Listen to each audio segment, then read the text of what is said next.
Bonjour et bienvenue à cette série sur la liberté financière. Aujourd'hui, nous allons explorer des concepts qui pourraient changer votre vie financière pour toujours. Faut-il de l'argent pour faire de l'argent? Cette question revient souvent dans mes conférences, une croyance tenace selon laquelle la richesse est réservée à ceux qui sont déjà riches. Beaucoup d'entre vous pensent qu'avec un salaire modeste, la porte de la liberté financière est fermée à double tour. Laissez-moi vous dire une chose, c'est un mythe, et il est temps de le faire voler en éclats. La vérité est brutale, mais libératrice, peu importe combien vous gagnez. 1000 euros, 6000 euros, ou même 10 000 euros par mois, sans une gestion financière rigoureuse, vous manquerez toujours d'argent. Le piège n'est pas votre salaire, mais la manière dont vous le gérez. Permettez-moi de partager une anecdote personnelle pour le prouver. Quand j'étais étudiant, mon premier emploi me rapportait 550 euros par mois. Avec cette somme, je devais payer mon loyer, ma nourriture et quelques sorties entre amis. Ça semble impossible, n'est-ce pas? Pourtant, en 3 ans, j'ai économisé 5000 euros, environ 140 euros par mois. Pendant ce temps, des amis qui gagnaient 800 euros avaient du mal à joindre les deux bouts. La différence?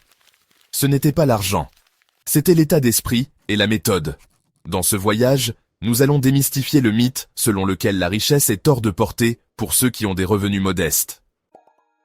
En prenant l'exemple d'un salaire mensuel de 1000 euros, nous allons parcourir un plan étape par étape pour optimiser vos finances, économiser stratégiquement et investir dans votre avenir.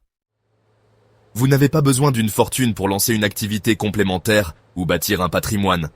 Vous avez besoin de sagesse, de discipline et d'un plan. Restez avec moi, cela va changer votre vision de l'argent.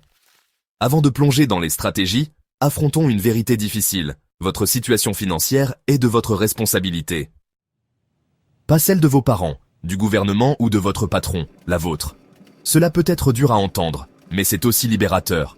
Si vous êtes le problème, vous êtes aussi la solution. Prenons l'exemple d'Antoine, un personnage fictif inspiré de situations réelles. Antoine vit dans une petite ville européenne, gagnant 1800 euros par mois, à peu près le salaire minimum dans de nombreux pays. Pourtant, son compte épargne est vide. Pourquoi? Il se dit « Je ne gagne que le SMIC ». Mais le problème n'est pas l'argent, c'est sa gestion. Même si quelqu'un donnait une somme importante à Antoine, sans un changement d'état d'esprit, cet argent disparaîtrait. Le cœur du problème est son approche des finances.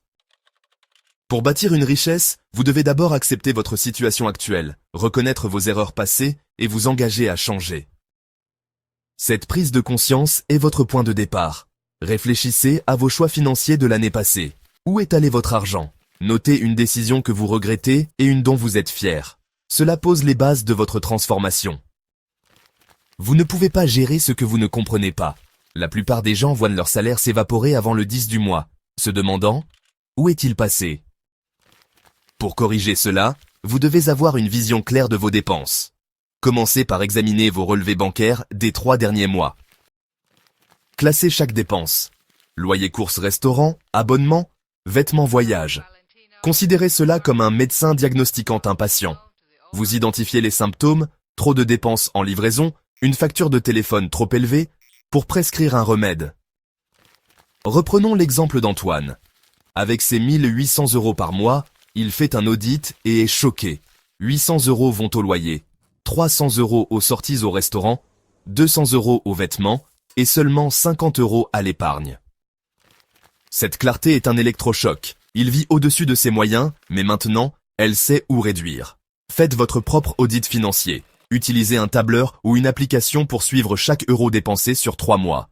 Identifiez une catégorie où vous pouvez réduire vos dépenses de 10%. Cette petite victoire crée de l'élan. Gap à 11. Maintenant que vous savez où va votre argent, il est temps de décider où vous voulez qu'il vous mène. Sans objectif clair, épargner semble futile. Demandez-vous, quel est votre grand rêve? Une activité complémentaire? Un portefeuille boursier? Une vie sans dette? Les objectifs donnent un sens à votre argent. Supposons que vous souhaitiez lancer une boutique en ligne et que vous estimiez avoir besoin de 5000 euros pour démarrer.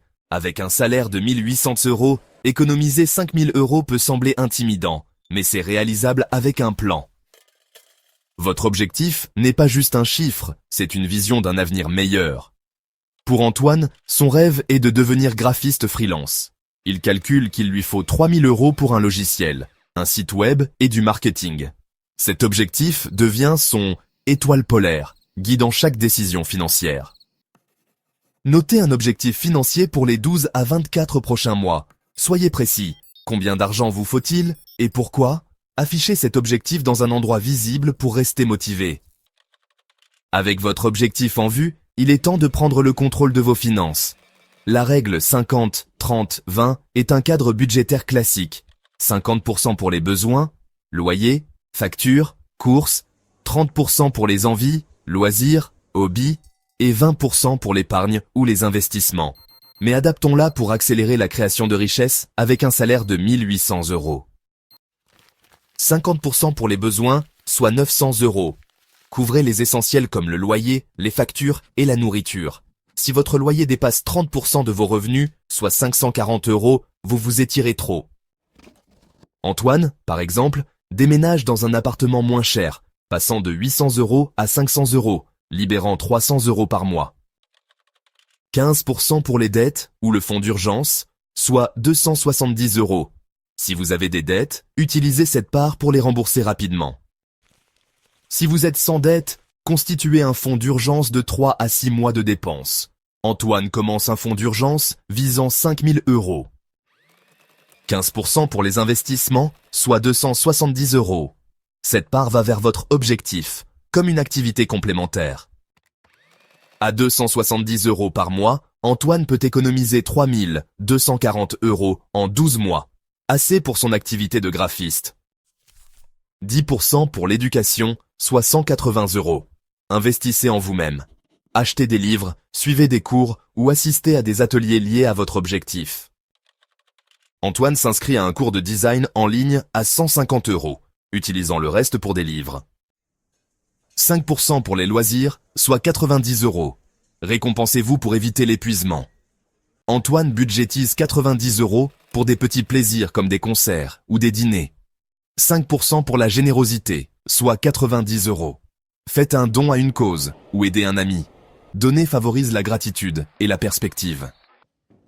Cette répartition réinventée privilégie la création de richesses tout en équilibrant plaisir et générosité. Ajustez les pourcentages selon votre salaire, mais gardez la structure. Créez un budget avec la répartition que je viens de vous enseigner pour votre revenu. Testez-le pendant 1 mois, en l'ajustant si nécessaire. Ce processus vous aide à comprendre où va votre argent et comment mieux le gérer. Économiser n'est que la première étape. Pour accroître votre patrimoine, vous devez investir dans une activité complémentaire, en bourse ou en vous-même. Investir permet à votre argent de fructifier et de travailler pour vous, créant ainsi davantage d'opportunités pour une stabilité financière. Concentrons-nous sur une activité complémentaire, car elle est accessible même avec un salaire modeste. Antoine décide de se lancer en tant que graphiste freelance. Il utilise ses 3000 € d'économie pour acheter un logiciel, créer un site web et lancer des publicités sur les réseaux sociaux. Pour apprendre, je lis des livres comme The Lean Startup et je suis un cours sur l'acquisition de clients. En investissant en lui-même, Antoine fait les premiers pas vers l'indépendance financière et le succès. En 6 mois, il décroche son premier projet à 500 €. En 2 ans, son activité complémentaire lui rapporte 1000 € par mois, doublant ses revenus. Oui, en seulement 2 ans, Antoine a réussi à doubler ses revenus grâce à son activité complémentaire. C'est vraiment inspirant, n'est-ce pas? Si une activité complémentaire ne vous convient pas, envisagez des investissements à faible coût, comme des fonds indiciels ou des conseillers robots, des 50 € par mois. La clé est de commencer petit, d'apprendre continuellement et de passer à la vitesse supérieure. Renseignez-vous sur une option d'investissement, par exemple, une idée d'activité complémentaire ou un fonds boursier pour débutants. Engagez-vous à apprendre une nouvelle compétence ou un nouveau concept cette semaine pour la soutenir. L'importance du savoir et de la persévérance. La connaissance est votre plus grand atout. Le succès d'Antoine ne vient pas de la chance. Il vient de ses études en design, marketing et psychologie des clients. Allouez 10% de vos revenus à l'éducation, que ce soit pour des livres, des cours ou du mentorat. Pour vous inspirer, je travaille sur un e-book, 50 idées de business à faible capital, totalement gratuit, partageant des études de cas réels de mes entreprises. Il sortira dans les semaines à venir. Abonnez-vous et restez à l'affût. Construire un patrimoine est un marathon, pas un sprint. Attendez-vous à des obstacles, dépenses imprévues, progrès lents ou doutes. Antoine a essuyé des refus de ses premiers clients, mais il a persévéré, affinant son discours et son portfolio. Pour rester motivé, suivez vos progrès mensuellement. Célébrez les petites victoires, comme économiser 500 € ou terminer un cours. Entourez-vous d'influences positives, podcasts, livres ou amis qui partagent votre vision. Planifiez un bilan mensuel pour revoir votre budget, vos économies et vos objectifs. Récompensez-vous avec une petite gâterie pour avoir atteint une étape. Déconstruire les mythes et passer à l'action. Le mythe selon lequel il faut être riche pour devenir riche n'est qu'un mythe. Avec un salaire de 1800 €, j'ai transformé mes finances en assumant ma responsabilité, en auditant mes dépenses, en fixant des objectifs, en budgétisant intelligemment et en investissant en moi-même. Le parcours d'Antoine témoigne du pouvoir de prendre le contrôle et de prendre des décisions financières éclairées. Son histoire montre qu'avec de la détermination et les bonnes stratégies, n'importe qui peut atteindre la stabilité financière et le succès. Vous pouvez faire de même, que vous gagnez 1000 € ou 10 000 € par mois. La clé n'est pas combien vous gagnez, c'est comment vous l'utilisez. Commencez aujourd'hui. Auditez vos finances, fixez-vous un objectif et faites un petit pas. Aimez et partagez cette histoire si elle vous a inspiré, cela peut aider bien d'autres personnes dans votre entourage. Merci d'être resté jusqu'ici et abonnez-vous pour le prochain chapitre de votre voyage financier. À bientôt.